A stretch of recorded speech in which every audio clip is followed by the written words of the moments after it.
بسم اللہ الرحمن الرحیم۔ دمشق میں ایک بہت بڑی مسجد ہے جو مسجد جامع توبہ کے نام سے مشہور ہے۔ اس میں ایک طالب علم جو بہت زیادہ غریب اور عزت نفس میں مشہور تھا، وہ اسی مسجد کے کمرے میں ساکن تھا۔ 2 روز گزر چکے تھے کہ اس نے کچھ نہیں کھایا تھا اور اس کے پاس کھانے کے لیے کوئی چیز نہیں تھی اور نہ کوئی پیسہ اس کے پاس تھا۔ تیسرے روز بھوک کی شدت سے اسے احساس ہوا کہ وہ مرنے کے قریب ہے۔ سوچنے لگا کہ اب میں اس حالت میں ہوں کہ شرعاً حتیٰ کہ مردار اور یا ضرورت کے مطابق چوری کرنا جائز ہے۔ اسی بنا پر چوری کا راستہ بہترین راہ تھی۔ شیخ طنطاوی کہتے ہیں یہ سچا واقعہ ہے اور میں ان لوگوں کو اچھی طرح جانتا ہوں اور اس واقعہ کی تفصیل سے آگاہ ہوں۔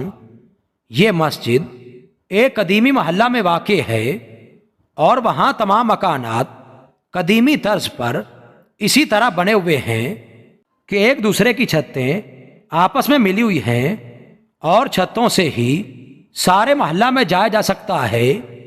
یہ جوان مسجد کی چھت پر گیا اور وہاں سے محلہ کے گھروں کی طرف چل دیا۔ پہلے گھر میں پہنچا تو دیکھا وہاں کچھ خواتین ہیں، تو سر جھکا کے وہاں سے چلا گیا۔ بعد والے گھر پہنچا تو دیکھا گھر خالی ہے، لیکن اس گھر سے کھانے کی خوشبو آ رہی ہے۔ بھوک کی شدت میں جب کھانے کی خوشبو اس کے دماغ میں پہنچی تو بھوکے کی مانند اس کو اپنی طرف کھینچ لیا۔ یہ مکان ایک منزل تھا۔ فوراً باورچی خانے میں پہنچا، دیگچی کا ڈھکن اٹھایا تو اس میں بھرے ہوئے بینگن کا سالن تھا۔ ایک بینگن اٹھایا، بھوک کی شدت سے سالن کے گرم ہونے کی بھی پرواہ نہیں کی، بینگن کو دانتوں سے کاٹا اور جیسے نگلنا چاہا تو اسی وقت عقل اپنی جگہ واپس آ گئی اور اس کا ایمان جا گیا۔ اپنے آپ سے کہنے لگا، خدا کی پناہ، میں طالب علم ہوں، لوگوں کے گھروں میں گھسوں اور چوری کروں۔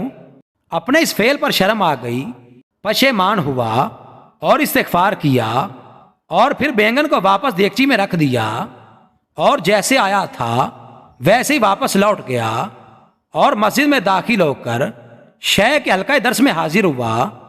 بھوک کی شدت سے سمجھ نہیں پا رہا تھا کہ شیخ کیا درس دے رہے ہیں۔ جب شیخ درس سے فارغ ہوئے اور لوگ بھی مصروف ہو گئے تو ایک خاتون مکمل حجاب میں وہاں آئی، شیخ سے کچھ گفتگو کی اور وہ طالب علم ان دونوں کی گفتگو نہیں سمجھ سکا۔ شیخ نے اپنے اطراف میں نگاہ کی تو اس طالب علم کے علاوہ کسی کو وہاں نہ پایا۔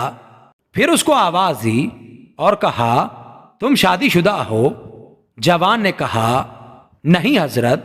شیخ نے کہا، تم شادی نہیں کرنا چاہتے؟ جوان خاموش رہ گیا۔ شیخ نے پھر کہا، مجھے بتاؤ تم شادی کرنا چاہتے ہو یا نہیں؟ اس جوان نے جواب دیا، خدا کی قسم میرے پاس ایک لقمہ روٹی کے لیے پیسے نہیں ہیں، میں کس طرح شادی کروں؟ شیخ نے کہا، یہ خاتون آئی ہیں، اس نے مجھے بتایا ہے کہ اس کا شوہر وفات پا گیا ہے اور اپنے چچا کو یہ اپنے ساتھ لے کر آئی ہے اور وہ اس وقت اس مسجد کے کونے میں بیٹھا ہوا ہے اور چاہتی ہے جو شرعاً اس کا شوہر اور اس کا سرپرست ہو تاکہ تنہائی اور بدطینت انسانوں سے محفوظ رہے۔ کیا تم قبول کرتے ہو؟ کیا تم اسے شادی کرو گے؟ جوان نے کہا، ہاں، اور پھر اس خاتون سے پوچھا کہ تم اس کو اپنے شوہر کے طور پر قبول کرتی ہو؟ اس نے بھی مثبت جواب دیا۔ شیخ نے اس خاتون کے چچا اور 2 گواہوں کو بلا کر ان دونوں کا نکاح پڑھا دیا اور اس طالب علم کی بجائے خود اس خاتون کا مہر ادا کیا اور پھر اس خاتون سے کہا، اپنے شوہر کا ہاتھ تھام لو۔ اس نے ہاتھ تھام لیا اور اپنے گھر کی طرف اپنے شوہر کی رہنمائی کی۔ جب گھر میں داخل ہوئی تو اپنے چہرے سے نقاب ہٹا دیا۔ وہ جوان اپنی زوجہ کے حسن و جمال سے حیران ہو گیا اور جب اس گھر کی طرف متوجہ ہوا تو دیکھا کہ وہی گھر ہے جس میں وہ داخل ہوا تھا۔